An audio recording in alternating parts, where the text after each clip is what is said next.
Welcome to the chapter third of class 9th CBSE।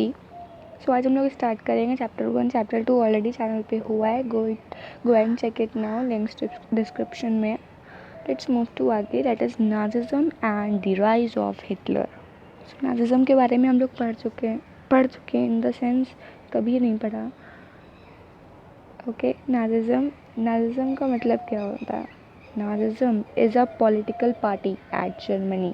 और Hitler एक बंदा था बहुत छोटा सा, बट कारनामे बहुत बड़े करे हैं। नेक्स्ट मूव कि ये कब हुआ, what when did it happen. So this happen between first world war and second world war के बीच में, that is the time period 1919 से 1945 तक। फर्स्ट वर्ल्ड वॉर और सेकेंड वर्ल्ड वॉर के बीच में, दैट इज़ 1919 से 1945 तक ये चला। What is the starting of the Nazism?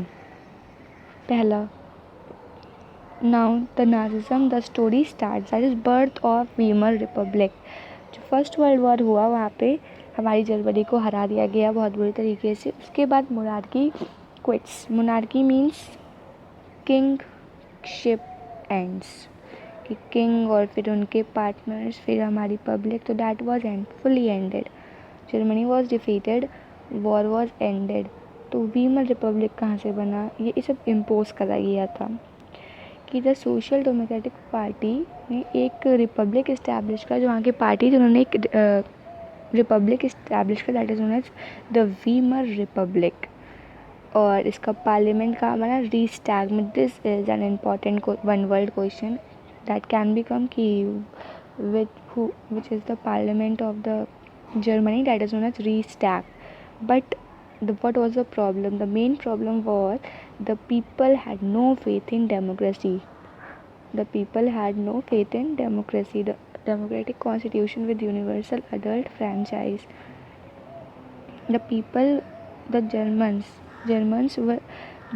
थे, वो अब तक किंगशिप रूल करते आ रहे थे, but they don't have kingship में रहते आ रहे थे, तो they don't have faith in democracy. Why? Because it was imposed, not adopted. It was imposed there, imposed on German. There is a huge difference between imposed and adopted. Okay, so I think it is clear to you. Democracy बिल्कुल पसंद नहीं थी। Next आता है कि what were the defects of Weimar Republic. Weimar Republic बना, but ऐसा क्या था जो लोगों को डेमोक्रेसी पसंद नहीं आया, वीमर रिपब्लिक का कॉन्सेप्ट सब पसंद नहीं आया। That first was article 48। इसमें प्रेसिडेंट को सारे सिविल राइट्स दे दिए गए थे कि जब चाहे तब इमरजेंसी लगा सकता है। इमरजेंसी लगाने के time civil rights of a person will be normal citizens will be suspended. तो ऐसा हो सकता है वो कभी भी लगा देते थे, हर 2 महीने पे इमरजेंसी डिक्लेयर कर देते थे। मतलब एक स्टेबल गवर्नमेंट नहीं थी जर्मनी में। And the republic was not welcome because it had to accept treaty of Versailles. 2 defects थे, आर्टिकल 48 प्रोपोर्शनल रिप्रेजेंटेशन और ट्रीटी ऑफ वर्सलीज को एक्सेप्ट करना। अब ट्रीटी ऑफ वर्सलीज को कैसे, क्या है ट्रीटी ऑफ वर्सलीज, वो हम लोग आगे पढ़ेंगे, बट अभी के लिए आपको इतना पता होना चाहिए कि अगर क्वेश्चन आता है तो आप ये चीज़ कर सकते हैं, और नॉलेज भी होनी चाहिए कि what were the defects of Weimar republic. Next come to the main topic of this chapter, that is peace treaty of Versailles, कि ये हमारा जर्मनी है and these were allied powers जो उसको पीस टर्म्स ज़बरदस्ती खिला रहे हैं, ज़बरदस्ती इम्पोज कर रहे हैं। क्या था पीस ऑफ ट्रीटी ऑफ वर्सलीज, जो एक स्लाइड में बहुत अच्छे से समझाया है, इसको अच्छे से रीड करिए, हालांकि मैं समझाती हूँ कि क्या है। 13% of territories were lost and overseas bank were fully lost, मतलब they were gone to allied powers. The important 175% iron mines, Saar the important coal mine of the Germany was ceded to France. तो आपको ये पता होना चाहिए कि सार किसने लिया? फ्रांस ने। जो राइन वैली की एरिया थी उसे क्या कर दिया गया? डीमिलिटराइज। इतना करा तो करा, बट अब आर्मी पे भी वो लोग ने लगा दिया ट्रीटी ऑफ वर्सलीज की आपकी आर्मी 100,000 से ज़्यादा नहीं हो सकती without air force and navy. That is जो और लोगों में एंगर भरा। जिसने काम करा एंगर भरने का कि आप आर्मी रखोगे 100,000 से not above and there will be no air force और navy. Various parts were ceded by them, that is Denmark, Belgium, Poland, Czechoslovakia, or Austria Hungary, which was the best friend of Germany, was also separated. और ये सब के बाद, इतना सब कुछ करने के बाद भी उनका मन नहीं भरा. The Allied powers had say Germany that you have to pay the reparation of this much amount. It is a huge amount. It is 6500000000.